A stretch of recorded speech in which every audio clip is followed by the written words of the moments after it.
Ready, steady, go. Hello, Elizabeth. Hello, Sam. Where does a pirate go to church? I have a feeling this is going to be really bad. I don't know. To the Salvation Army. It's a good one. It's so bad.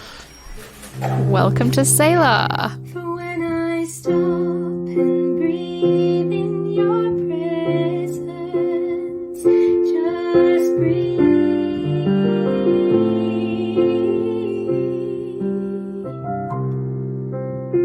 Welcome to Friday, and this is the last episode of this week, and we are going to be just having a think back about the different things we've talked about in other episodes, having a reflect about all the different things that we've talked and thought about, and we're going to ask ourselves a question: so what?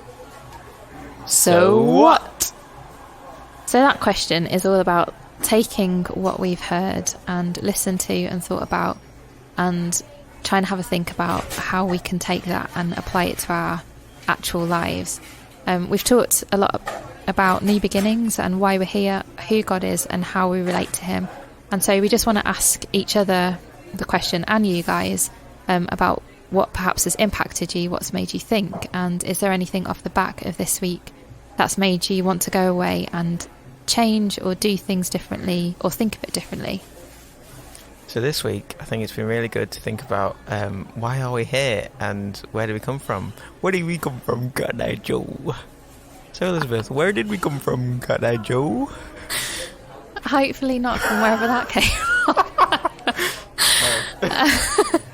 from. No, it has been good thinking about that question, and I reckon, yeah, it's one that we ask ourselves a lot, and I really liked the focus on love and how actually that is kind of what it all comes down to, is that God created us like all for love, and that is the starting point for everything, really. What about you? Yeah, it's crazy to think that a God would create somebody just to love them. Like, for example, this week I was watching something on Netflix, very strange program. There are other streaming providers available. Do I have to say that? I feel like I have to say that.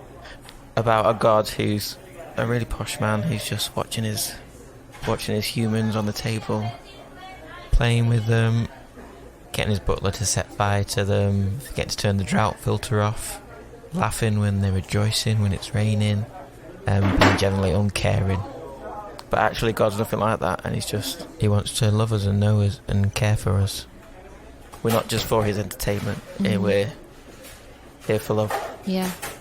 I came here for love.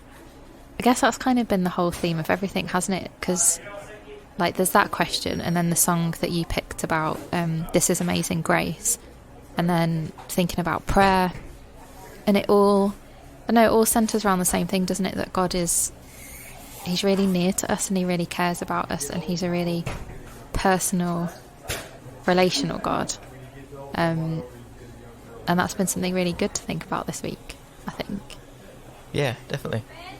Like in This Is Amazing Grace, in the ad-lib bit that I was talking about, what other king would leave his throne for us?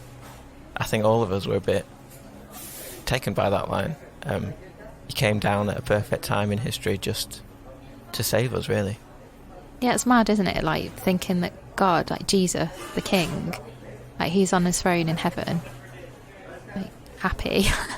But he chose to get down on earth in our mess with us. Yeah.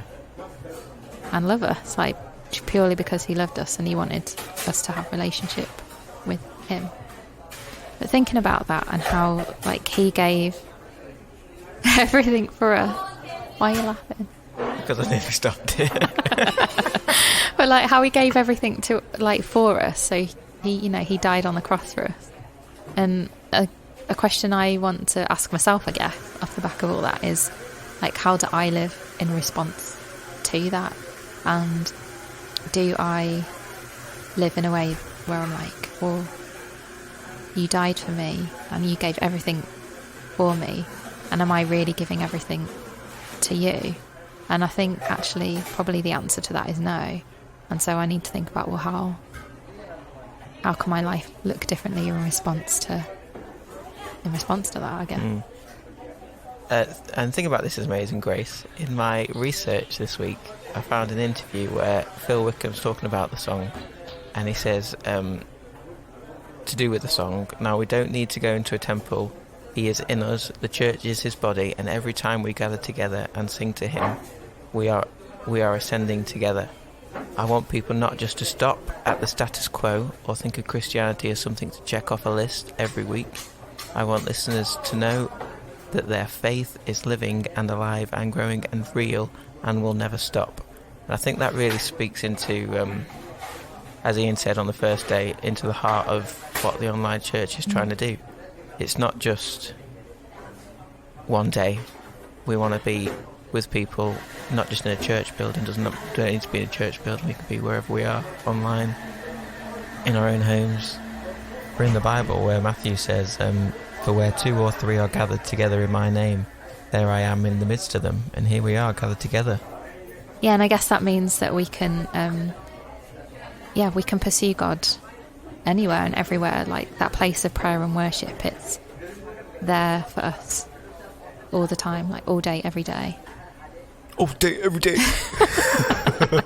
What is that even from? I don't even know. It's from something, isn't it? Something. And I guess off the back of that, we want to encourage you to gather with us, get in contact with us, tell us what you've got out the week, out of our daily musings and worship together. We might even discuss it on here on our So What podcast. And to do that, please email us at plexus@salvationarmy.org.uk. That's plexus, Plexus, @salvationarmy.org.uk. Thank you. So what? What's our take home? Our take home is that we are loved by a God that is bigger and better than everything else. Yeah. Boom. Mic drop. So our So What is, I guess, thinking about how we live in response to the love of God and how that needs to shape and change and affect our lives. And yeah, we want to throw that question out to you guys. Have you ever stopped to think how God loves you?